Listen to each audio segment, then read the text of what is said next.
नमस्कार, स्वागत है आपका गेम्स ऑफ गद्दी में। आपके साथ मैं हूं अमित गर्ग शुक्ला। ऐसा लगता है कि इस बार यूपी की सियासत का एपिसेंटर अयोध्या बन गया है। क्या बीजेपी, क्या समाजवादी पार्टी और क्या बीएसपी, हर कोई अयोध्या में अपनी उपस्थिति दर्ज करवाना चाहता है। इस लिस्ट में ओवैसी का नाम भी शामिल हो गया है। गेम्स ऑफ गद्दी में आज जानेंगे अयोध्या, ओवैसी और अलर्ट के सियासी मायने क्या हैं और मायावती के खिलाफ सियासत का षड्यंत्र कौन कर रहा है। अमेठी की स्मृति 70 साल का सवाल भी दिखाएंगे और साथ ही समझेंगे कि विधायक जी को गुस्सा क्यों आया।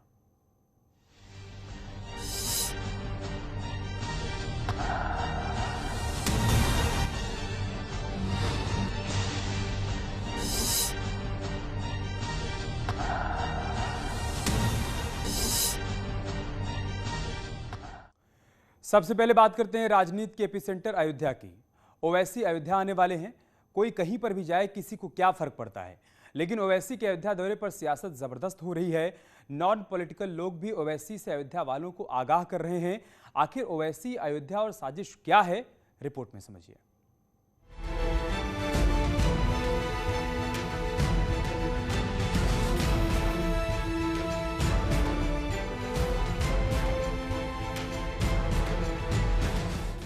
ओवैसी की अयोध्या में एंट्री से पहले ही यूपी की सियासत गर्म है।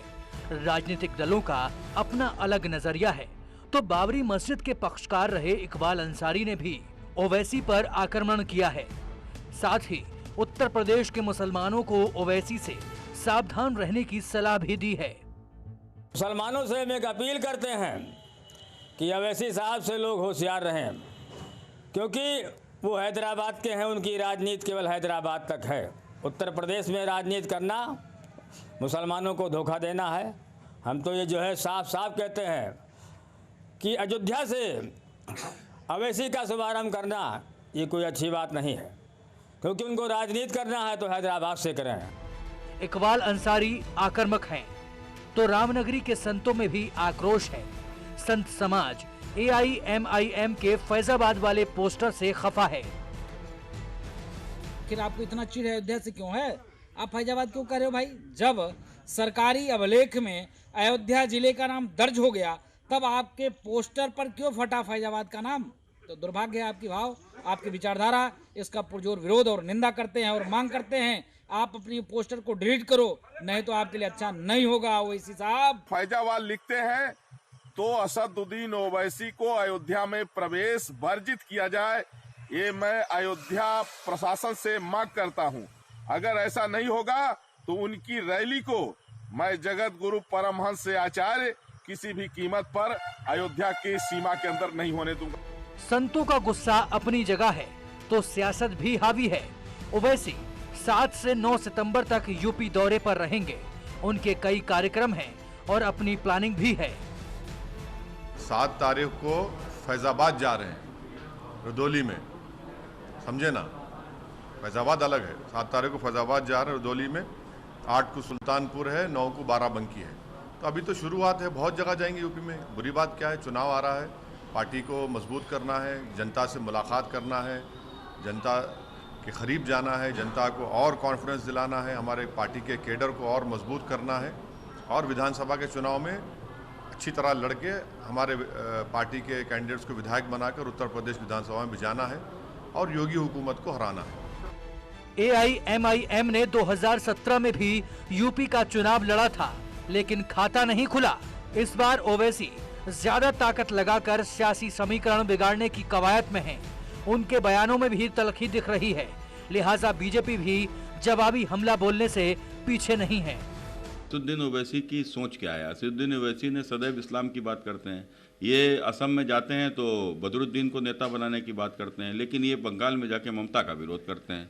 उत्तर प्रदेश में इनको अखिलेश नहीं चाहिए, यहाँ के ऊपर इनको कोई इस्लामिक ही अब है। ये मुख्यमंत्री अगर कोई बन भी जाए तो उप मुख्यमंत्री हिंदू मुसलमान कैसे बने?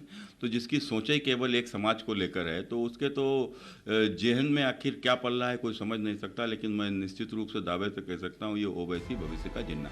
चुनावी संग्राम परवान चढ़ने से पहले ही ओवैसी के दौरे पर घमासान छिड़ा है। राजनीतिक दलों की अपनी अपनी दलीलें हैं, लेकिन जिस तरह अयोध्या में संत और इकबाल अंसारी एक सुर में ओवैसी का विरोध कर रहे हैं, उससे साफ है कि आने वाले दिनों में भी ये संग्राम चलता रहेगा।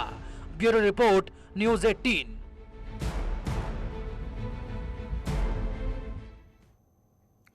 मायावती की पार्टी के खिलाफ कौन षड्यंत्र कर रहा है? मायावती क्यों कह रही हैं कि कुछ लोग उनकी पार्टी के खिलाफ माहौल बना रहे हैं? विधानसभा चुनाव का ऐलान अभी हुआ नहीं है, उससे पहले बीएसपी अध्यक्ष का यह कहना कि षड्यंत्र हो रहा है, इसके क्या मायने हैं, आइए भी समझते हैं।